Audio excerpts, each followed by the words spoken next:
Tuhan memperhatikan Sarah seperti yang difirmankannya, dan Tuhan melakukan kepada Sarah seperti yang dijanjikannya. Maka mengandunglah Sarah, lalu ia melahirkan seorang anak laki-laki bagi Abraham dalam masa tuanya, pada waktu yang telah ditetapkan sesuai dengan firman Allah kepadanya.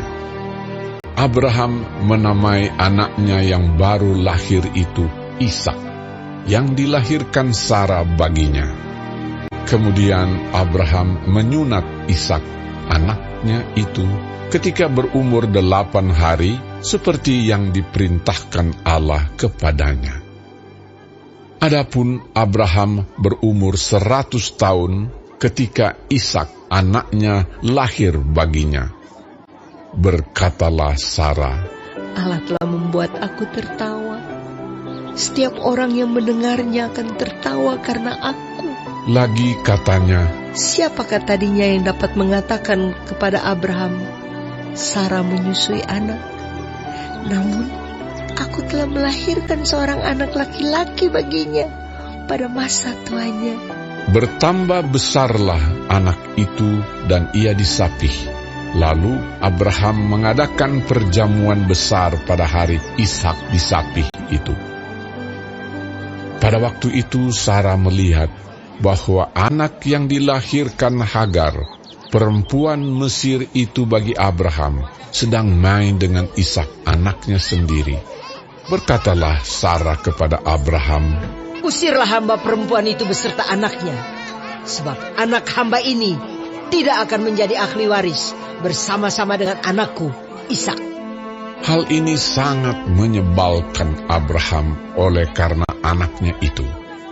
Tetapi Allah berfirman kepada Abraham, janganlah sebal hatimu karena hal anak dan budakmu itu. Dalam segala yang dikatakan Sarah kepadamu, haruslah engkau mendengarkannya. Sebab yang akan disebut keturunanmu ialah yang berasal dari Ishak. Tetapi keturunan dari hambamu itu juga akan kubuat menjadi suatu bangsa, karena ia pun anakmu. Keesokan harinya, pagi-pagi Abraham mengambil roti serta sekirbat air dan memberikannya kepada Hagar. Ia meletakkan itu beserta anaknya di atas bahu Hagar. Kemudian disuruhnyalah perempuan itu pergi.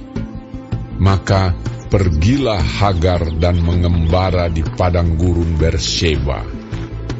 Ketika air yang dikirbat itu habis, dibuangnyalah anak itu ke bawah semak-semak, dan ia duduk agak jauh, kira-kira sepemanah jauhnya, sebab katanya, tidak tahan aku melihat anak itu mati.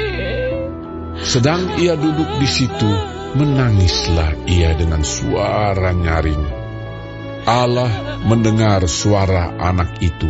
Lalu malaikat Allah berseru dari langit kepada Hagar, katanya kepadanya, apakah yang kau susahkan, Hagar? Janganlah takut, sebab Allah telah mendengar suara anak itu dari tempat ia terbaring. Bangunlah, angkatlah anak itu, dan bimbinglah dia, sebab aku akan membuat dia menjadi bangsa yang besar. Lalu Allah membuka mata Hagar, sehingga ia melihat sebuah sumur. Ia pergi mengisi kirbatnya dengan air, kemudian diberinya anak itu minum. Allah menyertai anak itu, sehingga ia bertambah besar. Ia menetap di padang gurun dan menjadi seorang pemanah. Maka tinggallah ia di padang gurun Paran, dan ibunya mengambil seorang istri baginya dari tanah Mesir. Pada waktu itu Abimelek beserta Pikol, panglima tentaranya, berkata kepada Abraham, Allah menyertai engkau dalam segala sesuatu yang engkau lakukan.